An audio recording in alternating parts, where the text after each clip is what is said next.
Hey there, beautiful people. It's Davina, the Relationship Guru, and it's time for another Ask the Guru question. Do you have a burning question that you want to get feedback on? Would you like tips or techniques on how to communicate better? If so, email me. Do you want an open-minded perspective on a situation that you are facing?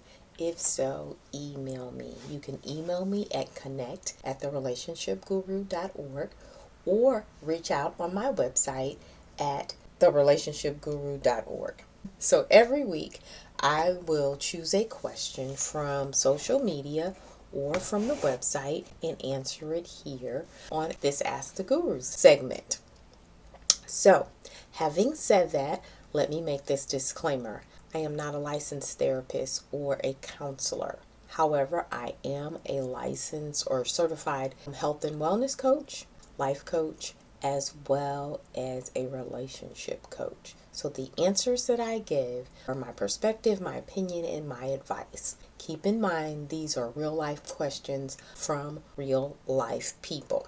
I am currently accepting 1 to 2 new clients, so you can contact me through my website at therelationshipguru.org, or you can schedule a free consultation call at 412-ASK-GURU. This week's question comes from Vanessa in Mississippi. I think this is our first question from Mississippi too, so let's get into it. Oh, by the way, this is a really juicy one. Vanessa writes, my partner and I have been together for about 5 years. The first 6 months to a year, we had amazing sex. It was passionate, it was exciting.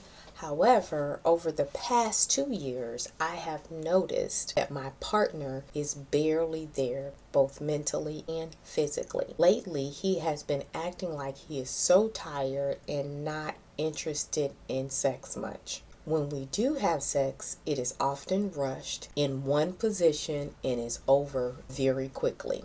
It's like he barely puts forth any effort for foreplay.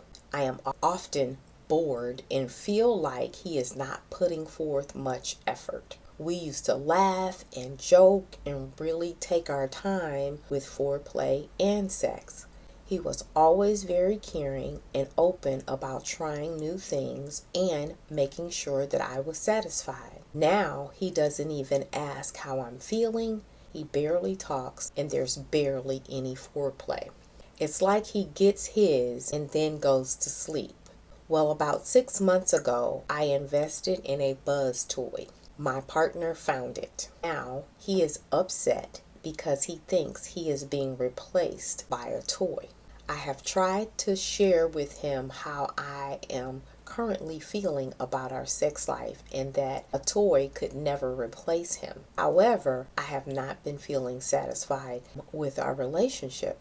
He got even more upset, and now he's not listening to any of my thoughts about our sex life at all. Hey, Guru, what are your thoughts about this situation? Hey there, Vanessa. Thank you for sharing this one with us. You are in a tough spot, and my heart goes out to you.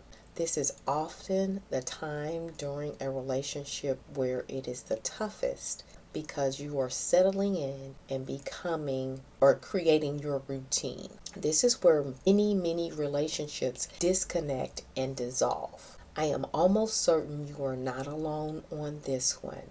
There are many people that I have spoken with that are right there with you in this type of situation. So I do have a lot to share here, but this Ask the Guru segment would be over an hour long if I shared all that comes to my mind and all the thoughts that I have about this situation. However, I am going to share some points to consider.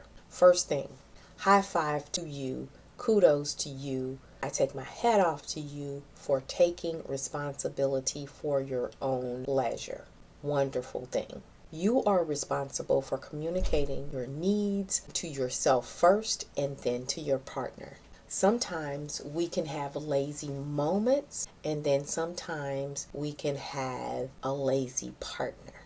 Those are two different things. So make sure it's not just a lazy phase or season that he's going through, and make sure that he is just not drifting into becoming a lazy partner. Suggest a time when you can have a conversation when you're not in the moment of sex or foreplay and when you are not in the bed. Make sure you both are eyeball to eyeball, sitting upright. During this conversation, address all of your physical and emotional needs. Don't talk about money and don't talk about work. Just talk about each other. I suggest next that you both get physicals to make sure that there are no health concerns. Also, look for signs of depression, anxiety, or stress. If either of you and if both of you are experiencing that, get help. Seek counseling for the both of you.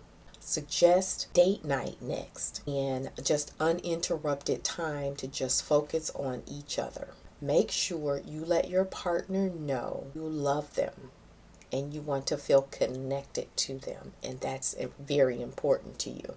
Keep in mind that sometimes it just needs to be sex. Sometimes it's just going to be a need for release and stress. Not all the time, but sometimes. So keep that in mind, that every sexual experience is not going to be the same. It does not always lead to orgasm. Sometimes it is just for the foreplay portion of it. So it's never always going to be equal effort. Sometimes you will put forth a little bit more effort. Sometimes he will put forth a little bit more effort. So every experience is not going to be mind-blowing erotic sex. So the first step here, Vanessa, is to have that uninterrupted conversation with your partner. Take notes. And I say take notes because, or keep a journal, because you can reflect your thoughts when things start to get back to normal or back to where you want to be. So when you're taking notes, you want to look at where you are now and where you want to be. In between, look for things and look for areas that are improving. It could be communication, it could be foreplay, it could be more time cuddling or kissing.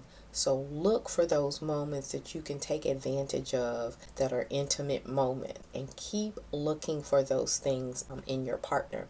Keep looking for the things that you love about your partner and you will find it. I want to keep my answer short here with some suggestions, so that those are the things that come to mind for me right now. However, Vanessa, please feel free to give me a call, schedule a 15-minute session with me. It is free. You can call me at 412-ASK-GURU. That's 412-ASK-GURU. So we can take it from there once we have a conversation, because I do have a lot more that I feel on this issue that I would love to share with you. Well, those are my thoughts for now, Vanessa. I hope that this situation has been helpful, and I am wishing you the best in all of your situation here, Vanessa. So until the next Ask the Guru segment, ciao for now.